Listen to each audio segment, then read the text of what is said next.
एक छोटी स्माइल और स्ट्रॉन्ग विल पावर के साथ आ रहे साला में आपका स्वागत है दोस्तों। करंट अफेयर्स की सीरीज में हम लोग नवंबर महीने के पार्ट 1 में 1 से 7 नवंबर 2022 तक के करंट अफेयर्स के सभी क्वेश्चंस का सोल्यूशन देखेंगे। दोस्तों रियल टाइम और डिटेल्स करंट अफेयर्स की जानकारी के लिए आप मेरे टेलीग्राम पर @RASL में जुड़े रह सकते हैं।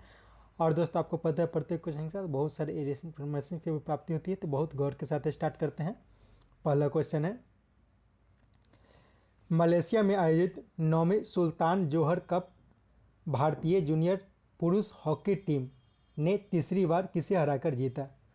तो इसे भारत ने ऑस्ट्रेलिया को हराकर जीता था।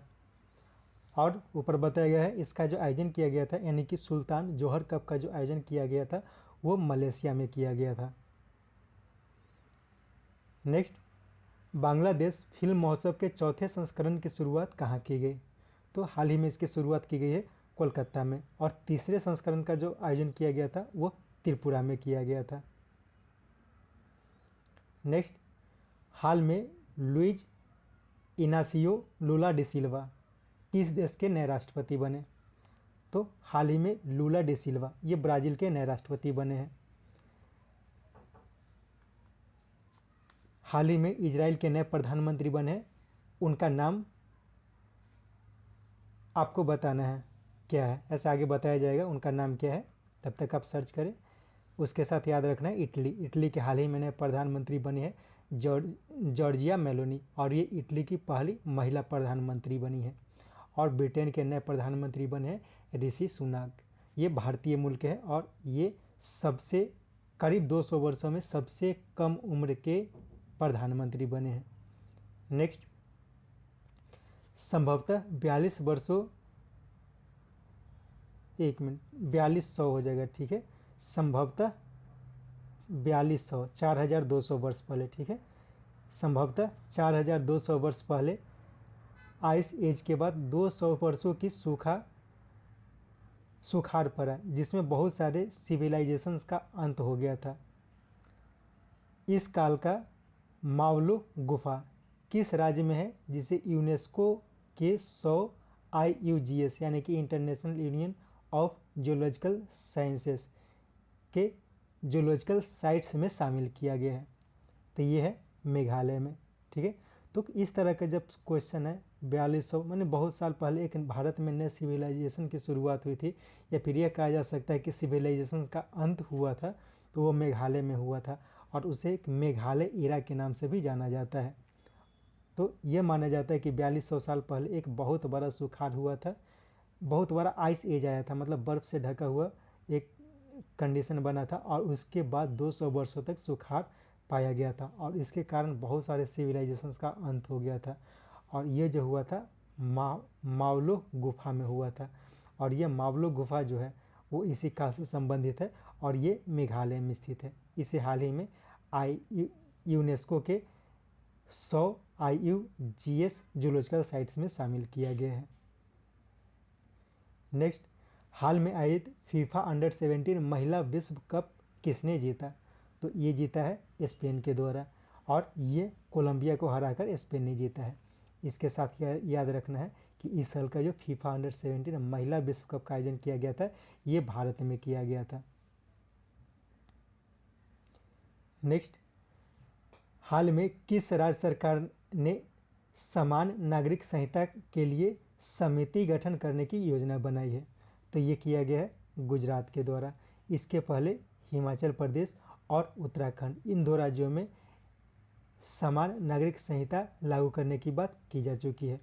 और गोवा को याद रखना है, क्योंकि गोवा एकमात्र ऐसा राज्य है जहां पर बहुत पहले से समान नागरिक संहिता लागू है। नेक्स्ट, हाल में आयोजित पहली IMT ट्राइलेट नेशनल एक्सरसाइज के लिए किसने भाग लिया? तो हाल ही में IMT ट्राइलेट एक्सरसाइज का आयोजन किया गया है, और ये जो एक्सरसाइज का आयोजन किया गया है इसमें उपयुक्त सभी यानी कि भारत, मोजाम्बिक और तंजानिया ने भाग लिया था। I for India, M for Mozambique और T फॉर तंजानिया, इन तीनों ने भाग लिया था। नेक्स्ट, भारत सरकार ने किस आध्यात्मिक गुरु को G20 के सिविल सोसाइटी ऑर्गेनाइजेशन C20 का अध्यक्ष नियुक्त किया है? तो ये किया गया है माता अमृतानंदमयी को। और यह भी याद रखना है कि ये जो है सिविल सोसाइटी ऑर्गेनाइजेशन C20, इसकी अध्यक्षता इससे पहले इंडोनेशिया के पास थी, क्योंकि इंडोनेशिया ही ये देश है जहां पर यानी कि 2022 के लिए जिसकी मेजबानी दी गई थी, इंडोनेशिया के पास थी। नेक्स्ट, किस राज्य की लक्ष्मी भंडार योजना को महिला एवं बाल विकास क्षेत्र में स्कॉच सम्मान से सम्मानित किया गया? तो ये योजना है पश्चिम बंगाल का। Next, steel mate of India के नाम से प्रसिद्ध जमशेद जी ईरानी का हाल में निधन हो गया। उनकी अधिकतर सेवा किससे संबंधित रही थी? तो वे अधिकतर सेवा जो दिए थे वो टाटा स्टील को दिए थे। नेक्स्ट, हाल में किस राज्य में स्थित रानीपुर टाइगर रिजर्व देश का 53वां और राज्य का चौथा टाइगर रिजर्व बना? तो ये जो है ये उत्तर प्रदेश में है। तो याद रखना है रानीपुर टाइगर रिजर्व, ये उत्तर प्रदेश में स्थित है।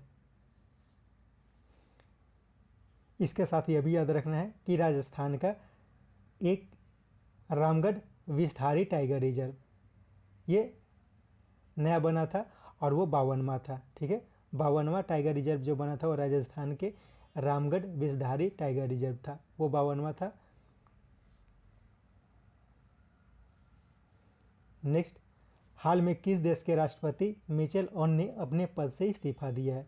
तो इन्होंने हाल ही में लेबनान के राष्ट्रपति के पद से इस्तीफा दिया था। तो याद रखना है कि मिचेल ऑन लेबनान के राष्ट्रपति के पद से इस्तीफा दिया था। इसके साथ यह भी ध्यान रखना है कि हाल ही में बोरिस जॉनसन और लिज ट्रस ये दोनों जो है वो ब्रिटेन के प्रधानमंत्री के पद से हाल ही में इस्तीफा दिया था। इजराइल के प्रधानमंत्री थे यार लैपिड, इन्होंने भी हाल ही में अपने पद से इस्तीफा दिया था। और इटली के प्रधानमंत्री थे मारियो द्रागी, इन्होंने भी अपने पद से इस्तीफा दिया था। तो इन सबका नाम याद रखना है।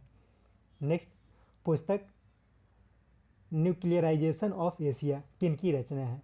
तो ये रचना है रेने नावा की। बिमल जालान की हाल की एक पुस्तक है from independence to self reliance. Shashi Tharoor की एक हाल की पुस्तक है Ambedkar a life. Next, UNHRC की हाल की रिपोर्ट के अनुसार दुनिया भर में कितने लोग जबरन विस्थापित हुए हैं? तो ये रिपोर्ट के अनुसार लगभग 103 मिलियन लोग जबरन विस्थापित किए गए हैं। नेक्स्ट, SCO यानी कि संघाई कोऑपरेशन ऑर्गेनाइजेशन के शासनाध्यक्षों के परिषद की बैठक में भारत का प्रतिनिधित्व किसने किया था? तो ये किया गया था विदेश मंत्री S जयशंकर के द्वारा। नेक्स्ट, कतर में आयोजित होने वाली फीफा वर्ल्ड कप 2022 में किसे भारतीय एम्बेसडर के रूप में आमंत्रित किया गया है?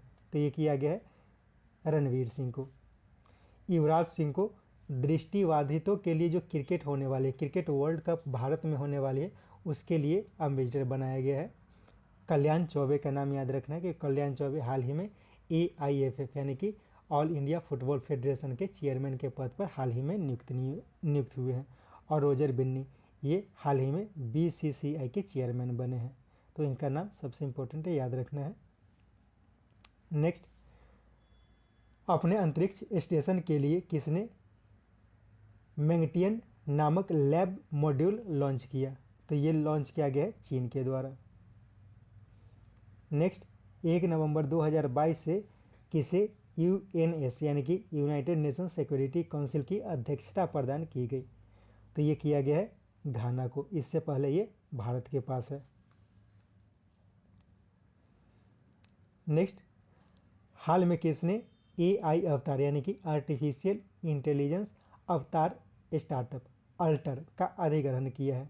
तो ये किया गया है गूगल के द्वारा। AI अवतार स्टार्टअप अल्टर का अधिग्रहण किया गया है गूगल के द्वारा। नेक्स्ट, विश्व का सबसे बड़ा पांडुलिपि ग्रंथालय कहाँ खोला गया? तो विश्व का सबसे बड़ा पांडुलिपि ग्रंथालय जो खोला गया है ये हाल ही में गुजरात में खोला गया है। और बिहार का एक क्वेश्चन याद रखना है, बिहार से रिलेटेड है। बिहार में एक लंगत सिंह कॉलेज है, ठीक है, लंगत सिंह कॉलेज का एस्ट्रोनॉमिकल ऑब्जर्वेटरी है, उसे यूनेस्को के इंडेंजर्ड इंस्टीट्यूट में शामिल किया गया है।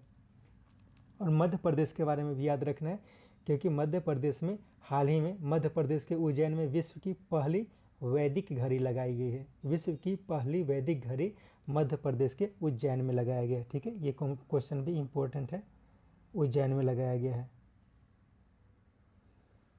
नेक्स्ट, किस देश के पूर्व सीनेटर एडवर्ड केनेडी को बांग्लादेश द्वारा फ्रेंड्स ऑफ लिबरेशन अवार्ड से सम्मानित किया गया है? तो ये एडवर्ड केनेडी जो थे वो अमेरिका के थे। और ये ध्यान रखना है कि ये बांग्लादेश को सबसे पहले जो एक देश के रूप में मान्यता दिया गया था वो भूटान के द्वारा दिया गया था। ये भी क्वेश्चन इंपॉर्टेंट हो जाता है। नेक्स्ट, किस देश ने हाल में समलैंगिक कपल के लिए एक साझेदारी प्रमाण पत्र योजना शुरू की है? तो ये जो किया गया है ये जापान के द्वारा शुरू किया गया है। नेक्स्ट, 11 दिसंबर को भारतीय भाषा दिवस के रूप में मनाने की घोषणा की गई है। इस संबंध में सत्य कथन को पहचानना है। तो इसमें सभी कथन जो है वो सत्य है। तो इसमें सिर्फ ये देख लेना है कि क्या क्या जो है इसमें इंपॉर्टेंट बात की गई है। तो 11 दिसंबर को भारतीय भाषा दिवस के रूप में मनाया जाएगा। ठीक है, तो इसकी शुरुआत सबसे पहले जो की है वो यूजीसी के द्वारा की गई है। यानी कि 11 दिसंबर को यूजीसी ने सभी कॉलेजों को भारतीय भाषा दिवस के रूप में मनाने के लिए एक निर्देश जारी किया था, एक नोटिफिकेशन जारी किया गया था। और ये जो निर्देश जारी किया गया था इसी के आधार पर शिक्षा मंत्रालय ने शिक्षा मंत्रालय का जो भारतीय भाषा समिति है वह इसी यूजीसी के नोटिस के आधार पर इस दिन को भारतीय भाषा दिवस के रूप में मनाने की योजना बनाई है। और ये 11 दिसंबर को भारतीय भाषा दिवस के रूप में क्यों मनाया जाता है? क्योंकि 11 दिसंबर जो है वो कवि सुब्रमण्यम भारती की जयंती है। ठीक है, तो कवि सुब्रमण्यम भारती की जो जयंती है 11 दिसंबर, उन्हीं के जन्म दिवस को भारतीय भाषा दिवस के रूप में मनाया जाता है, मनाए जाने की योजना है। नेक्स्ट, ट्रैक एशिया कप 2022 की मेजबानी कौन करेगा? तो ये किया जाएगा केरल के द्वारा। नेक्स्ट, अर्धसैनिक बलों में पहली बार महिला अधिकारियों को आईजी रैंक तक पदोन्नत किया गया। इस संबंध में सत्य कथन पहचानना है। तो इसका उपयुक्त सभी सत्य कथन है, क्योंकि सबसे पहले जो अर्धसैनिक बलों में महिला अधिकारियों को आईजी रैंक प्रदान किया गया ये सीआरपीएफ के द्वारा किया गया। ठीक है, सीआरपीएफ के द्वारा सबसे पहले महिला अधिकारियों को आईजी रैंक तक पदोन्नत किया गया है। इसमें 2 महिलाओं को आईजी रैंक प्रदान किया गया है। पहली है सीमा धुंधिया और दूसरी है एनी अब्राहम। तो सीमा धुंधिया, इन्हें बिहार सेक्टर के लिए आईजी बनाया गया है। ठीक है, बिहार सेक्टर के लिए जो आईजी बनाया गया है ये सीमा धुंधिया को बनाया गया है। और आरएएफ यानी कि रैपिड एक्शन फोर्स में आईजी का पद दिया गया है एनी अब्राहम को। तो सीमा धुंधिया और एनी अब्राहम का नाम याद रखना है। इन दोनों को हाल ही में आईजी रैंक दिया गया है सीआरपीएफ के द्वारा। नेक्स्ट, हाल में विश्व की नंबर 1 T20 इंटरनेशनल बल्लेबाज कौन बने हैं? तो ये बन गए हैं सूर्य कुमार यादव। इन्होंने मोहम्मद रिजवान को पीछे छोड़ा है। और विराट कोहली का भी नाम याद रखना है, क्योंकि विराट कोहली जो है वो T20 इंटरनेशनल में सबसे ज़्यादा रन बनाने वाले खिलाड़ी हैं। दूसरी बात याद रखना है कि इनके द्वारा लगातार वर्ल्ड कप में लगातार 3 मैचों में 50 यानी कि 50 रन का स्कोर किया गया है।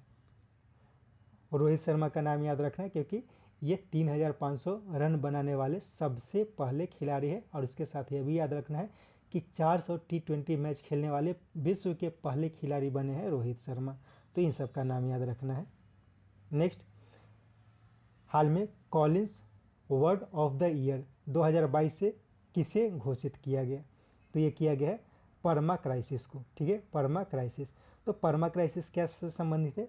तो अभी जो रूस और यूक्रेन का युद्ध देखा गया है तो उससे एक क्राइसिस उत्पन्न हुई है।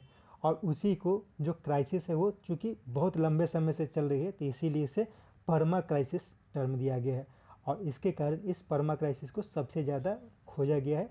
और इसके कारण Collins word of the year 2022 घोषित किया गया है परमा क्राइसिस को। एनएफटी जो है वो 2021 के लिए Collins word of the year बना था। तो NFT क्या है? तो NFT है non fusible token. Non fusible token को 2021 के लिए Collins word of the year घोषित किया गया था। और लॉकडाउन को 2020 के लिए Collins word of the year घोषित किया गया था। नेक्स्ट, भारत का पहला रिस्पॉन्सिबल स्टील सर्टिफिकेशन किसे प्रदान किया गया है? तो ये प्रदान किया गया था टाटा को। नेक्स्ट, हाल में गोवा में आयोजित कैंसो यानी कि सिविल, एक मिनट, इसका क्या है? कैंसो क्या है? सिविल ईयर है, ठीक है, air, civil air navigation organisation, ठीक है, सिविल ईयर नेविगेशन ऑर्गेनाइजेशन के एशिया पैसिफिक कॉन्फ्रेंस 2022 की मेजबानी किसने की? तो इसका जो मेजबानी किया गया था एयरपोर्ट अथॉरिटी ऑफ इंडिया यानी कि AAI के द्वारा किया गया है। तो कौन सो एशिया पैसिफिक कॉन्फ्रेंस 2022 की जो मेजबानी की गई है, ये एयरपोर्ट अथॉरिटी ऑफ इंडिया के द्वारा गोवा में किया गया है। Next, Indian metal and ferro alloy limited के MD जिन्हें फिक्की का नया अध्यक्ष बनाया गया है, उनका नाम क्या है? तो उनका नाम है सूर्यकांत पांडा। और इन्होंने संजीव मेहता का स्थान लिया है, यानी कि इससे पहले फिक्की के अध्यक्ष थे संजीव मेहता, और संजीव मेहता जो है वो HUL यानी कि हिंदुस्तान यूनिलीवर के MD थे। केवी कामत का नाम याद रखना है, क्योंकि केवी कामत को हाल ही में रिलायंस इंडस्ट्रीज लिमिटेड का स्वतंत्र निदेशक अगले कुछ वर्षों के लिए नियुक्त किया गया है। नेक्स्ट, हाल ही में कौन इजराइल के नए प्रधानमंत्री बने हैं? तो ये क्वेश्चन बहुत इंपॉर्टेंट हो जाता है, क्योंकि अभी पिछले कुछ सालों में बहुत बार इजराइल में राजनीतिक संकट देखा गया है, और इन्होंने यार लैपिड को हराकर बेंजामिन नेतन्याहू जो है वो इजराइल के नए प्रधानमंत्री बन गए हैं। लूला डी सिल्वा ये हाल ही में ब्राज़ील के नए प्रधानमंत्री बने थे। और जॉर्जिया मेलोनी, ऊपर बताया गया था जॉर्जिया मेलोनी इटली की पहली महिला प्रधानमंत्री बनी है। नेक्स्ट, प्राकृतिक कृषि को बढ़ावा देने के लिए तथा किसानों को सहयोग के लिए पहली राष्ट्रीय प्राकृतिक कृषि मिशन बैठक में national mission on natural farming यानी कि NMNF पोर्टल किसने लॉन्च किया? तो ये जो लॉन्च किया गया है कृषि मंत्री नरेंद्र सिंह तोमर के द्वारा लॉन्च किया गया है। नेक्स्ट, अडानी न्यू इंडस्ट्री ने कहा देश का सबसे ऊंचा 200 मीटर ऊंचा पवन टरबाइन स्थापित किया? तो ये किया गया है गुजरात में, यानी कि देश का सबसे ऊंचा पवन टरबाइन जो स्थापित किया गया है ये गुजरात में स्थापित किया गया। इसका ऊंचाई कितना है? 200 मीटर है, और ये अदानी के द्वारा स्थापित किया गया है। नेक्स्ट, 1951 के जनरल इलेक्शन में हुए चुनाव में मतदान कर चुके भारत के पहले मतदाता श्याम शरण नेगी का हाल में निधन हो गया। वे किस राज्य के चुनाव में 34वीं बार अपना अंतिम मतदान किया और 106 वर्ष की आयु में इनका निधन हो गया?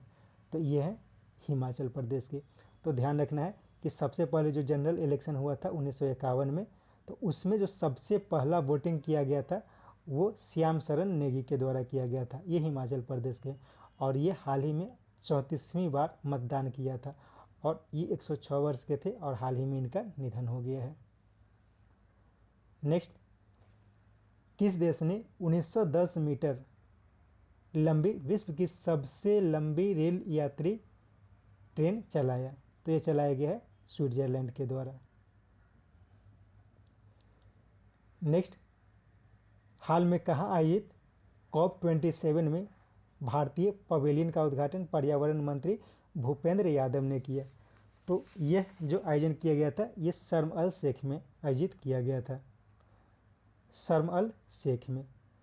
और COP26 का जो आयोजन किया गया था वो ब्रिटेन के ग्लासगो में किया गया था, ठीक है, यूनाइटेड किंगडम के ग्लासगो में COP26 का आयोजन किया गया था। नेक्स्ट, भारत की पहली महिला मुस्लिम शिक्षिका फातिमा शेख पर एक पाठ किस राज्य के पाठ्य पुस्तक में शामिल किया गया है? तो ये शामिल किया गया है आंध्र प्रदेश की पाठ्य पुस्तक में। तो याद रखना है कि भारत की पहली मुस्लिम महिला शिक्षिका थी फातिमा शेख और ये महाराष्ट्र की थी। नेक्स्ट, हाल में लंदन में, एक मिनट,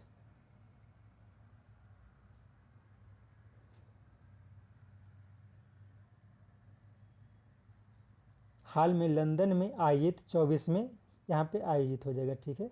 हाल में लंदन में आयोजित 24वें विश्व संचार पुरस्कारों में क्लाउड नेटिव अवार्ड किसने जीता? तो ये क्लाउड नेटिव अवार्ड जो जीता गया है ये जियो के द्वारा जीता गया है। Next, US news and world report के अनुसार विश्व की सबसे सस्ती विनिर्माण लागत वाला देश कौन बना है? तो ये बन गया है अपना देश भारत। इसने चीन और वियतनाम को पीछे छोड़ा है। नेक्स्ट, इस वित्तीय वर्ष के पहले हाफ में भारत किस देश से सबसे ज़्यादा 84% पिग आयरन का आयात किया? तो ये किया गया है रूस से, ठीक है, रूस से किया गया है। नेक्स्ट, रूस यूक्रेन विवाद के बाद बने गुट के बाधा को पार करते हुए पिछले 3 वर्षों में चीन की यात्रा करने वाले पश्चिमी देशों के पहले नेता कौन बने? तो ये बन गए हैं ओलाफ स्कॉच। ओलाफ स्कॉच कौन है? तो ये जर्मन चांसलर है, जर्मनी के चांसलर हैं ओलाफ स्कॉच। इन्होंने हाल ही में चीन की यात्रा की है। नेक्स्ट, हाल में भारतीय वायुसेना और रिपब्लिक ऑफ सिंगापुर एयरफोर्स के बीच आयोजित वार्षिक संयुक्त सैन्य प्रशिक्षण किस राज्य के कलाईकुंडा में आयोजित की गई? तो ये किया गया पश्चिम बंगाल के कलाईकुंडा में। इसके साथ याद रखना है कि उत्तराखंड के औली में हाल ही में भारत और अमेरिका के बीच युद्ध अभ्यास का आयोजन किया गया था। राजस्थान के बकलोह में भारत और अमेरिका के बीच वज्र प्रहार का आयोजन किया गया था। और आंध्र प्रदेश के विशाखापत्तनम में हाल ही में टाइगर ट्रंप का आयोजन किया गया है भारत और अमेरिका के बीच। नेक्स्ट, ग्रामीण क्षेत्रों में शहरी सुविधा प्रदान करने के उद्देश्य से शुरू SPMRM के अंतर्गत ग्रामीण विकास मंत्रालय द्वारा आईवाक क्लस्टर कहाँ विकसित किया गया? तो ये आईवाक क्लस्टर जो विकसित किया गया है ये मिजोरम के आइजोल में विकसित किया गया है। नेक्स्ट, पोलैंड ने अपने पहले असैनिक परमाणु संयंत्र के लिए किसके साथ समझौता किया है? तो ये किया गया है अमेरिका के साथ। नेक्स्ट,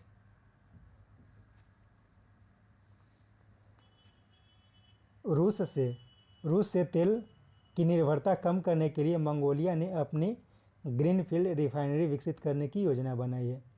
तो इसका ठेका किससे प्राप्त हुआ है? तो इसका ठेका जो प्राप्त हुआ है वो भारत के मिल को, यानी कि mega engineering and infrastructure limited को प्राप्त हुआ है। ग्रीनफील्ड रिफाइनरी का मतलब क्या हुआ? ग्रीनफील्ड ऐसा स्थान होता है जहाँ पे बिल्कुल नए सिरे से कोई भी प्रोग्राम को चलाया जाता है। किसी भी चीज़ को जब बिल्कुल नए सिरे से बनाया जाता है तो उसे ग्रीनफील्ड प्रोजेक्ट कहा जाता है।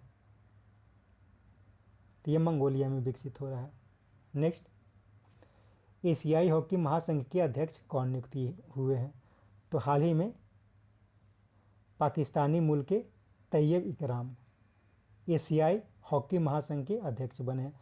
इससे पहले भारत के नरेंद्र बत्रा एशियाई हॉकी महासंघ के अध्यक्ष थे, लेकिन हाल ही में इन्होंने अपने पद से इस्तीफा दिया था और उसके बाद तैयब इकराम को इसका अध्यक्ष नियुक्त किया गया है। इन्होंने यानी कि तैयब इकराम ने मार्क कॉड्रोन को हराया है। और दिलीप तिर्की ये हॉकी इंडिया के प्रेसिडेंट है, यानी कि अध्यक्ष है। नेक्स्ट, उज्जैन में आयोजित होने वाली 17वें प्रवासी भारतीय दिवस 2023 के मुख्य अतिथि कौन होंगे जो गुयाना के राष्ट्रपति हैं? तो ये हो जाएंगे मोहम्मद इरफान अली। तो याद रखना है कि मोहम्मद इरफान अली गुयाना के राष्ट्रपति हैं और ये 17वां प्रवासी भारतीय दिवस जो होगा उसमें मुख्य अतिथि होंगे। ये उज्जैन नहीं होगा, ये आयोजित किया जाएगा इंदौर में। ठीक है। और इसके साथ यह भी याद रखना है जेनेटा मैस्केरियास का। तो ये कौन है? तो ये ऑस्ट्रेलियन पार्लियामेंट में मेंबर है। ठीक है, ऑस्ट्रेलिया पार्लियामेंट की मेंबर है और ये भारतीय मुल्क है और इनको यूथ प्रवासी भारतीय दिवस का मुख्य अतिथि बनाया गया है। किशोर कुमार भाषा, इनका भी नाम याद रखना है। इनका नाम इसलिए याद रखना है क्योंकि इन्हें हाल ही में राष्ट्रीय स्मारक प्राधिकरण के अध्यक्ष के पद पर नियुक्त किया गया है। राष्ट्रीय स्मारक प्राधिकरण के अध्यक्ष के पद पर किशोर कुमार भाषा को नियुक्त किया गया है। नेक्स्ट, सर्वश्रेष्ठ सार्वजनिक परिवहन सेवाओं के लिए केंद्र सरकार का पुरस्कार किसने जीता? तो ये जीता गया है केरल के द्वारा। ठीक है, केरल के द्वारा जीता गया है। और इसके साथ याद रखना है कि उड़ीसा का मो बस सेवा, ठीक है, उड़ीसा में मो बस सेवा है। तो ये जो मो बस सेवा है ये 2022 का United nation public service award जीता था। यूनाइटेड नेशन का पब्लिक सर्विस अवार्ड मो बस सेवा जीता था। और ये किस लिए जीता था? तो ये promoting gender responsive public service to achieve SDG यानी कि सस्टेनेबल डेवलपमेंट गोल को प्राप्त करने के लिए जीता है। तो सिंपल ये याद रखना है कि उड़ीसा का जो मो बस सर्विस है उसे 2022 का यूएन पब्लिक सर्विस अवार्ड प्राप्त हुआ था। इसके साथ यह सेट समाप्त होता है। उम्मीद है यह सेट आपके लिए उपयोगी होगा। कोशिश करें 2-3 बार करके इस सेट को देखें ताकि अधिक से अधिक जानकारी आपको प्राप्त हो सके। Thank you.